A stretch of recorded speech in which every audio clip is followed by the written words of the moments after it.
Shalom, my friends! Or I should say shalom, which means peace. Peace to you, my friends. Welcome to Storytime with Shoshana. I'm Shoshana, and this is my lamb, Ishmael. Say hello, Ishmael. Today, we're going to tell you a story about a man named Noah. Now, I bet lots of you have heard this story before. If you know it, feel free to tell it along with me. Now, long ago, not long after the world had first been created, God, who created the world, looked out over the earth and all the people on it. And you know, God was very sad. He saw that all the people of the earth, all of his children that he had created, were doing very, very bad things. They weren't treating each other well, they were stealing, they were lying, they were making God very, very unhappy. And God's heart was heavy with sorrow. Now, sorrow is like sadness. You've felt sad before. Can you show me a sad face? That's how God felt. He didn't like that all of his children were misbehaving, and so he thought, I must start over. I can't let the world continue like this, and the people weren't listening to God when he tried to tell them to stop. So God thought that he was going to start over anew. But there was one man who was good and righteous and who did what was honorable in God's sight. Do you remember this man's name? That's right, it's Noah. Noah lived with his wife and his 3 sons, Shem, Ham, and Japheth. And Shem, Ham, and Japheth all had 3 wives as well. Well, each of them had 1 wife. But they were the only righteous people on the whole earth. So God came to Noah and he said, Noah. I can't do a very good God voice. Can you do a God voice? Maybe God speaks like that, Noah.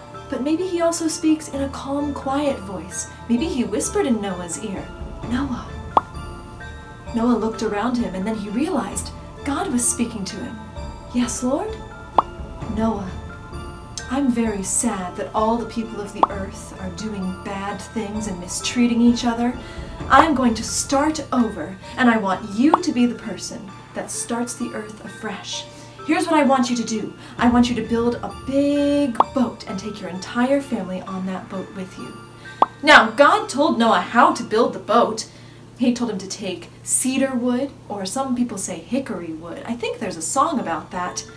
Anyway, he built a giant boat, and he told Noah to take lots of food, lots of supplies, his wife, his 3 sons and their wives, and God told Noah to take one more thing on the boat. Or I should say, a lot of things on the boat. You know what this is. All of the animals, like Ishmael. God said to Noah that he was going to send 2 of each kind of animal, a male and a female, to be on the boat with Noah, so that once the earth had been flooded and everything had started anew, all of the animals could start new as well. So Noah got to building the boat. Here, let's build our boat together. Pick up a saw. We'll start sawing a tree to cut it down. Oh, ooh, that was a big one. And then we'll take our saw and we'll saw pieces out of that tree. We'll take all those pieces, we'll tie them with ropes, and then we'll use a pulley to pull all the beams up high. And then once we have them where we want them, we'll take a hammer and some nails. Oh, I have to tie this rope down. Take some nails, and we'll nail all of the boards in place. Go ahead, nail it in place and build your own boat.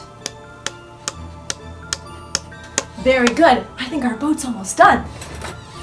After many, many years of building this giant boat, Noah was almost finished.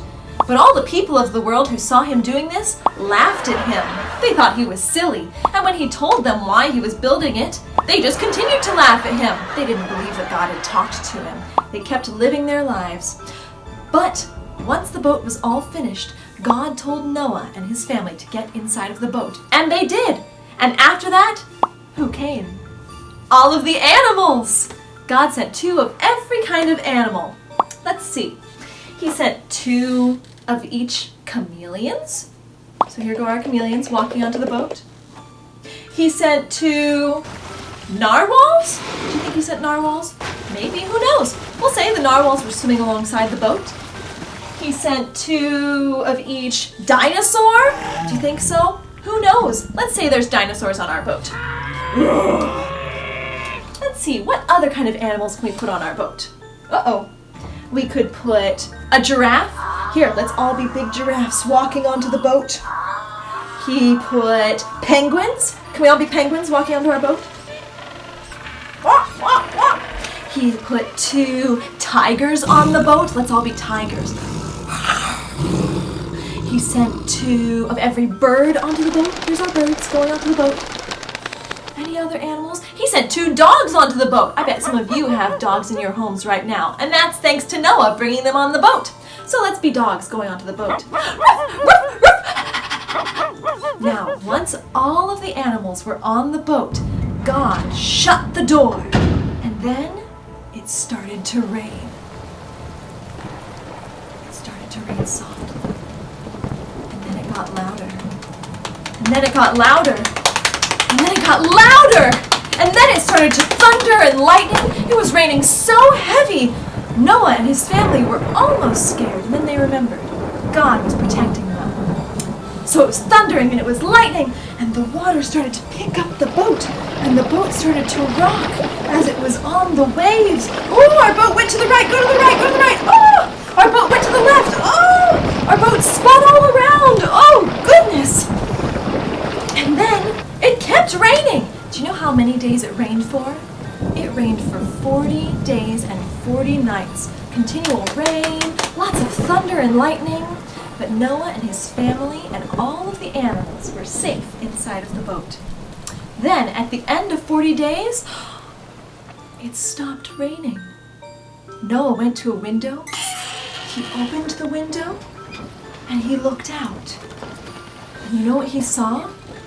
A giant ocean covering the whole world.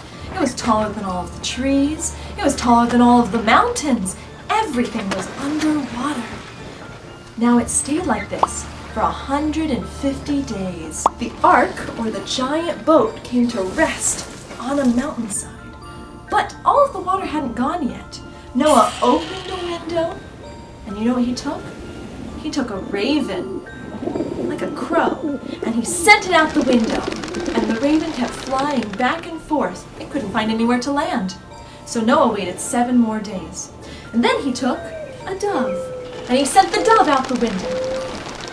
And the dove flew around, but it couldn't find any place to land. So it came back. Noah waited another 7 days, and then he sent the dove out again.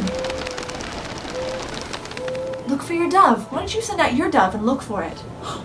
And this time, the dove came back, but it had something in its beak. Do you know what that was? What? That's right. It was an olive branch. The dove came back with an olive branch. That meant that there were trees out there. Noah waited 7 more days, and then he sent out the dove one more time.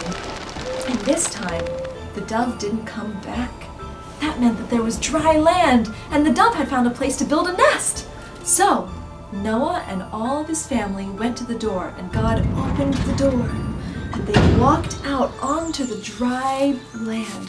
Very fresh. New grass was growing, new trees were growing, flowers were everywhere. Like right now, there's lots of flowers outside right now.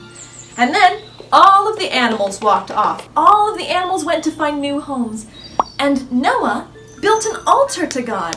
An altar is, it's something special that you build to show God that you are thankful for what He's done in your life. So Noah built an altar, and he burned some sweet-smelling things, and God smelled that from up in heaven, and He thought, I'm very pleased with Noah and his family, but I'm sad that I had to wipe out the earth with a giant flood, and I promise that I will never do that ever again. And you know what God did to seal His promise? He put a rainbow in the sky. All of the colors of the rainbow, and that was the very first rainbow. So now, whenever you see a rainbow, you know that it is a promise from God that He will never again destroy the earth with a giant flood, and that He cares for all of His people, like you and me. Thank you so much for joining me today to tell the story of Noah and his ark. I hope you'll join me again and Ishmael for another Shoshana story time. Shalom!